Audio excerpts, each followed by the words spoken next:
બનાસકાંઠા જિલ્લાના ડીસા પંથકમાં માલધારી સમાજ ગૌ માતાના મુદ્દે રસ્તા પર ઉતર્યો છે। લંપી રોગ સામે સારવાર ન મળતા સમાજે આરોગ્ય વિભાગ તથા સરકાર વિરુદ્ધ ગંભીર આક્ષેપો કર્યા છે। બનાસકાંઠાના ડીસા શહેરમાં સિકુરામ સેવા સંગઠન દ્વારા મોટી રેલી યોજાઈ છે। માલધારી સમાજે કહ્યું છે કે લંપી સંક્રમિત ગૌ માતાને સારવાર મળતી નથી, આરોગ્ય ટીમો ગામડા સુધી પહોંચતી નથી અને જિલ્લા પશુપાલક અધિકારીનો એક પણ કેસ ન હોવાનો દાવો હકીકતથી વિરુદ્ધ છે। સમાજે કહ્યું છે કે એસી ચેમ્બરમાં બેઠેલા અધિકારીઓને ગૌ માતાની હાલતનો ખ્યાલ જ નથી।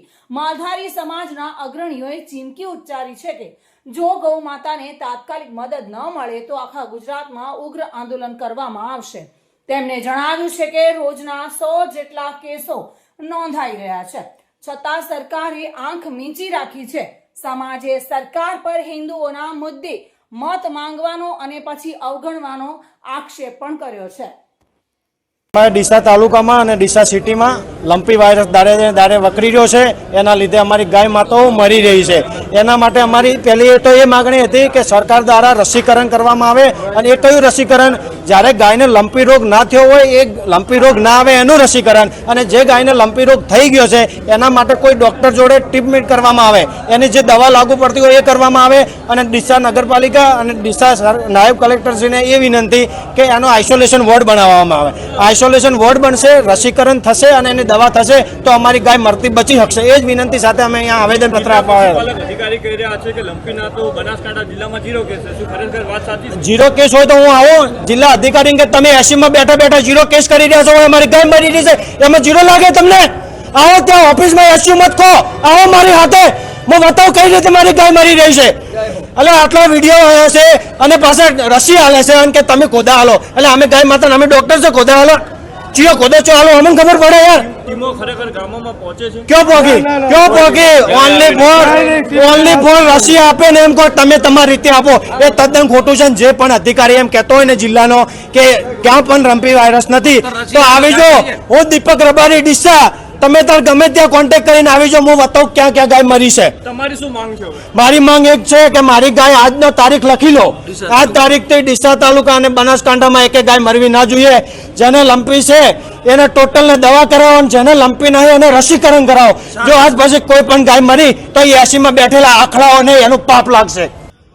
જો કોઈ નેતાઓ અને મોટી જે વાતો, હું પોતે પણ ભાજપ મૂળ સાથે જ છું 2007 થી, પણ ભાજપનો છું તોય પણ ભાજપની સામે બોલું છું કે ગાય આજે ખૂબ દુખી છે। સિટીઓની અંદર ગાયને રાખવા માટે આ લોકો લાયસન્સ માંગે છે કે ભાઈ ગાય રાખવી છે તો આપણી પાસે લાયસન્સ હોય તો જ ગાય રહે। અચ્છા, હવે તો આશ્રમની ગાયો, સુરતની અંદર એક આશ્રમની ગાય, એસએમસી ના જે સાહેબો છે એકદમ દાદાગીરી, ગાય આશ્રમની એક જ ગાય, આશ્રમ આટલો મોટો અને લાયસન્સ વાળી ગાય પણ તાજી જોઈ ગાય, આખલા જેવી ગાય હતી।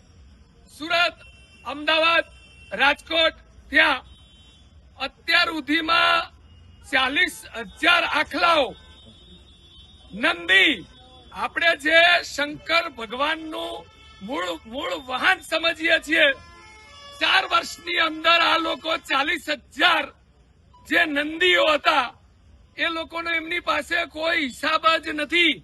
1 લાખ ગાયો જે રસ્તે મૂળ રખડતી હતી એ પણ એ લોકો ક્યાં લઈને એનો કોઈ જ હિસાબ નથી।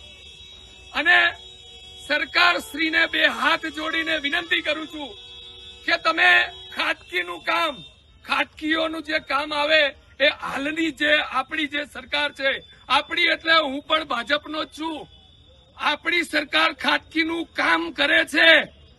નીચે મોદી સાહેબ વગર નીચેના બધા જ નેતાઓ બધું જ જાણે છે, પણ એ મૂળ બધા રાક્ષસો છે। આ 40,000 આખલાઓ, 1 લાખ ગાયોનો કોઈ હિસાબ નથી। સિટીની અંદર હિન્દુત્વના મુદ્દા ઉપર આ લોકોએ આવડી મોટી, નાની નહીં, 30 વર્ષથી સરકાર હિન્દુત્વના મુદ્દા ઉપર છે।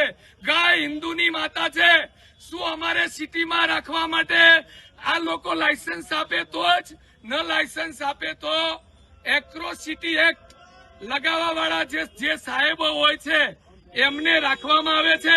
જો માલધારી કઈ બોલે તો એના ઉપર પ્રોપર એસએમસી માં જેના ઉપર ખાલી એસટી એસસી ના સાહેબો રાખવામાં આવે.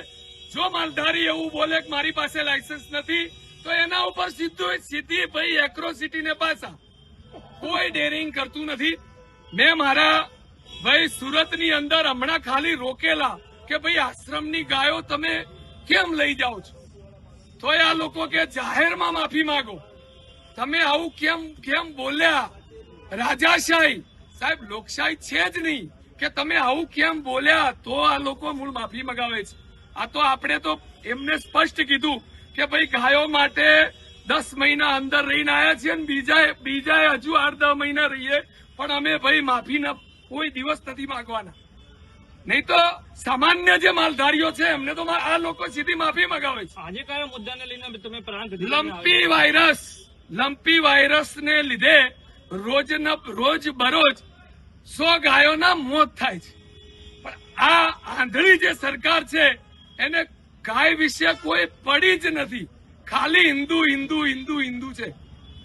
શું નામ તમારું?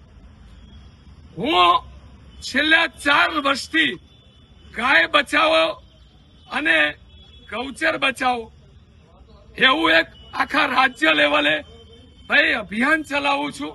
અને અભિયાનનું મૂળ કારણ એક જ છે, આ રાક્ષસો જે આપણા જે નીચે છે એ લોકો મારી પાછળ પડી ગયા છે. હવે હું તમને નામ આપીશ તો મારા ઉપર સીધે પેટ્રોલ પંપ લૂંટ દાખલ કરવામાં આવશે અને મને અંદર મૂકવામાં આવશે. જય માતાજી. માલધારી સમાજના આક્રોશ બાદ હવે જોવાનું રહેશે કે સરકાર ગૌ માતાના મુદ્દે કયા પગલા ભરે છે. કારણ કે હાલ આ આંદોલન માત્ર બનાસકાંઠા સુધી સીમિત છે, પરંતુ આવનારા સમયમાં તે આખા ગુજરાતમાં ફાટી નીકળે તેવી ચીમકી ઉચ્ચારવામાં આવી છે.